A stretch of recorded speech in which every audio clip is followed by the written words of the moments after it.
Hey, parents. We know that between sleep training your little ones, folding laundry, and managing your never ending to do list, well, finding time to prepare a nutritious meal can feel just about impossible. That's where Factor Meals comes in. They're delicious, ready to eat meals, and they're delivered right to your doorstep. Factor Meals are here to take one big thing off your plate so you can focus on what really matters, like conquering bedtime without the stress. With a variety of dietitian approved menus, each Factor meal is made with the freshest ingredients, ensuring you and your family both enjoy taste and nutrition.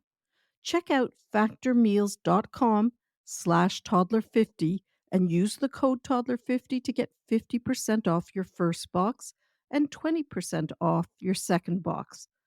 That code's toddler50 at factormeals.com/toddler50. Imagine more peaceful evenings with more time for bedtime stories and less time worrying about meal prep and cleanup. Factor meals are delicious, they're nutritious, and they're effortless. So give yourself the break you deserve. Again, that's factormeals.com/toddler50 and use code toddler50 to get 50% off your first box and 20% off your next box. This offer is good until the end of April this month. My daughter's always giving me skin products to try, and I always use them for a few days, and then I just get bored and stop. But since I started using OneSkin, and that's today's sponsor, I've been using it twice a day without fail, and I'm not kidding. I've been using it around my eyes and on my face, and within a week, I'm already seeing differences. It's easy to use, and my skin really feels soft, and I think it looks healthier. I'm sure you know this already, but stress, hormone fluctuations, and a lack of sleep can affect your skin.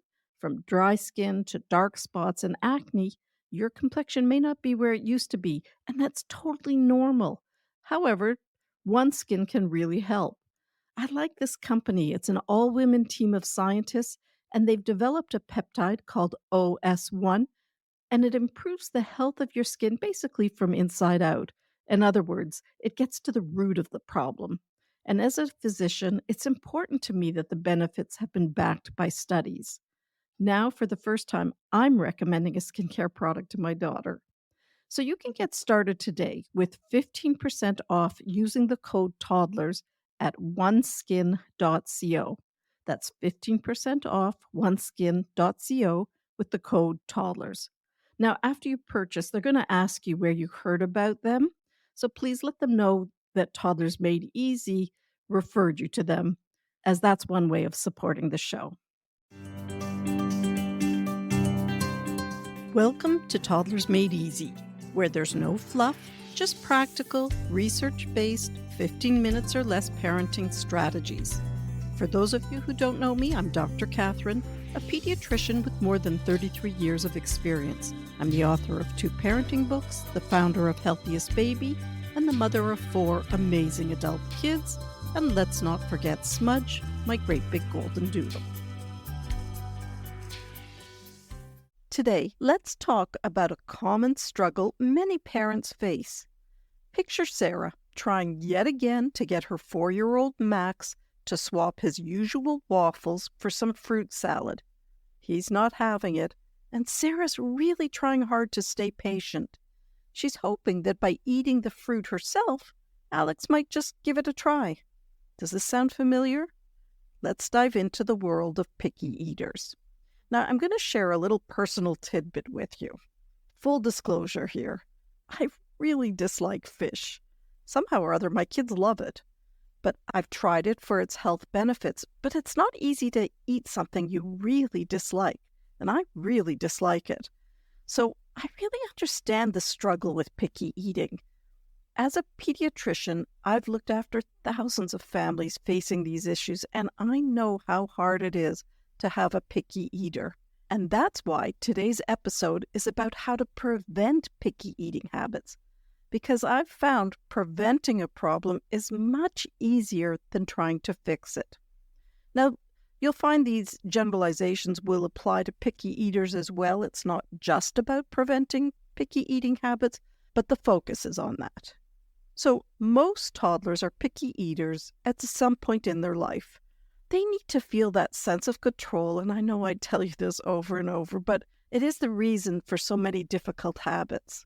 So again, toddlers need to feel in control over some aspect of their life, and that's why they assert their independence by controlling what they eat. Plus, they're not mini adults, and they don't necessarily approach new foods with the same openness and interest.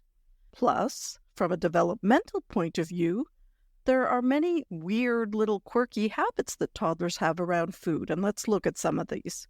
They may love things one day and hate them the next. They may test limits around eating. They may not eat the same amount each day. And some toddlers are just more naturally hesitant around foods, especially new foods, than others. Now, studies indicate that picky eating ranges from about 14 to as high as 50% in preschool children. Picky eating can sometimes be a symptom of a larger emotional control issue rather than a standalone problem. So if picky eating is accompanied by significant behavioral challenges, I'd encourage you to consult with your doctor. That's what we're there for. Addressing behavioral and developmental problems early can make a significant difference. Now, in my experience, the average picky eater generally isn't really underweight or necessarily suffering nutritionally. Studies show that picky eating tends to be more prevalent in children whose parents are extremely strict or demanding about their eating habits. This can actually be a vicious cycle. A parent notices picky eating and becomes more insistent on the consumption of healthy or high-caloric foods. And I know the intention is really good to ensure proper nutrition, but this approach can inadvertently aggravate the problem. Pressuring your child to eat tends to result in a reduced intake, and this finding is supported by research. So a no-pressure approach to eating, it will sidestep unnecessary and painful power struggles. And let me tell you, and you probably know this already, but parents rarely win food wars. Now, on the flip side, positivity can make a significant improvement with a picky eater. So a positive milieu at mealtimes, it can help change things. So let's look at how to foster a more positive eating environment. First of all, prioritize happy family meals. When you shift the attention away from food to an enjoyable social experience, picky eating tends to gradually improve. Ideally, make mealtime a tech-free zone and instead use this time for sharing, telling stories, bonding. You see, when tech is used to get kids to eat more, the improvements tend not to persist, as really all you're doing when you're using tech at mealtimes is to distract your child. So they're distracted instead of developing a positive relationship with food. Now, research indicates that children eat more effectively and willingly when they're not coerced or rewarded for eating. So there are various forms of pressure, and sometimes we don't even realize we're doing this. But urging your child to eat to please a parent or using food as a bargaining tool can be counterproductive. So I'm going to give you some examples of things to avoid saying. Eat your peas to make mommy happy. You've got to finish everything on your plate before leaving the table. You need to take 2 more bites before you can leave. If you take 1 more bite, you'll get a cookie for dessert. This kind of pressure teaches kids to eat for reasons other than hunger, for reasons like pleasing their parents. And this can lead to unhealthy eating habits, obesity even. The goal is to encourage children to listen to their body and to follow their instincts, to eat when they feel hungry and to stop when they feel full or satisfied. Giving children autonomy over their food choices helps fulfill their desire for independence and can decrease picky eating. But here's what I mean by that. I don't mean they have a full range of control. So let's look at the breakdown of roles at mealtime. And this is after a year of age, because a newborn, a baby, an infant, they decide when to eat. But your role after a year is to decide where, what, and when your toddler eats. Now, on the other hand, your toddler's role is to decide how much to eat, and even whether to eat. Let's look at a few more phrases to steer clear of. Eat your veggies or you'll get sick. You like carrots, you ate them yesterday. Try this, you'll like it. Finish your food. Think of the children starving everywhere. Now, I know this isn't easy, but I also know you're a parent and that means you can do hard things. Other things to avoid is labeling food as good or bad. A funny thing can happen when we do that. Kids can think of themselves as being good or bad because of the food they've eaten. Now, I would encourage you to serve one nutritious meal for the whole family, but always include what I call a comfort option, and that is a food you know your child will eat because they have eaten it many times in the past. Resist the urge to prepare a separate meal for picky eaters because that tends only to reinforce the selective eating habits. Now, we've talked about creating a positive mealtime atmosphere, and let's just dig a little further into that. The dining environment, it really is crucial. So aim for enjoyable, relaxed meal times. And, the benefits go beyond just nutrition. It strengthens your family bonds. It fosters a healthy relationship with food. It boosts self-esteem and communication skills, and even sibling relationships. Other ways to encourage your child to have a healthy relationship to food is to let them explore the food with their hands, even if it's messy, up to a point, of course. And only if you feel up to it at the time. Don't feel a pressure to always do that. Repeated exposure to new foods without pressure can encourage kids to try them. But when you first serve them, serve the new food in the tiniest, smallest amount. And try preparing this new food in different ways as well. You can discuss the food's color, the texture, and the smell, as opposed to it's a healthy or unhealthy food. Now, I know you've probably already heard this kind of advice, but it is important. So involve your kids in food-related activities, like making the shopping list, selecting produce, and helping with meal prep. Children eat often, so don't stress about one missed meal. Instead, focus on their weekly intake, which typically should include a bit from each food group. So in other words, you don't analyze, did my child hit all the food groups with every meal? Analyze it over the week. Now, while it's good to encourage trying new foods, avoid turning it into a conflict. Also, don't ask your kids to clean their plates. Now, one habit I've seen very frequently in my office is that when a child doesn't eat well, many parents will encourage their child to drink more milk. But the problem is this is a bit of a vicious cycle because milk is very filling and then your child won't feel hungry and won't eat. So I'd encourage you, don't push milk.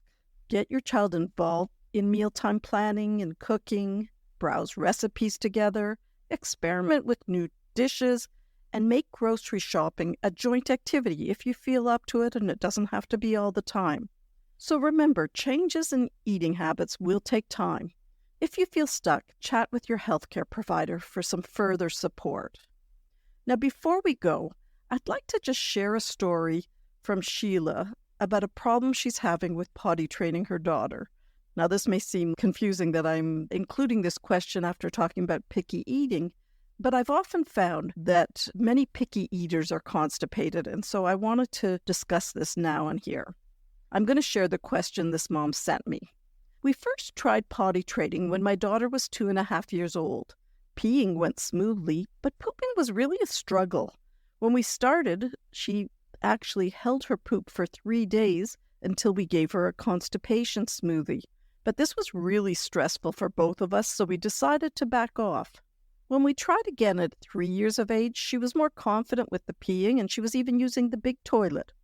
But for pooping, she still prefers her diaper and she often hides behind the curtains or even in the closet. We've tried sticker charts, rewards, reading lots of books about using the potty, but my daughter still refuses to poop on the potty.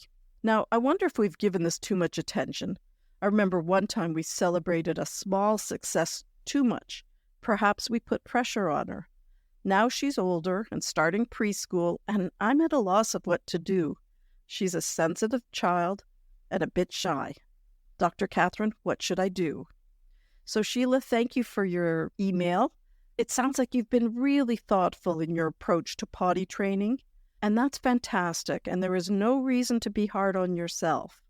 Transitioning from a diaper to using the potty is a big step, especially for pooping and especially for some children.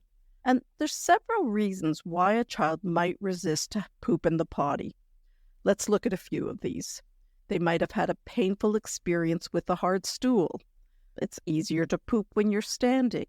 Some kids feel anxious about the process. Your child might be asserting control over something they can manage, or simply it may be an issue that they prefer privacy, and that also can go along with hiding to poop. So to help ease this transition, the first thing I would do is I would normalize the whole pooping process by explaining to your child how pooping is the body's way of getting rid of unneeded food. If your child's using a regular toilet to pee on, you might want to try a potty instead.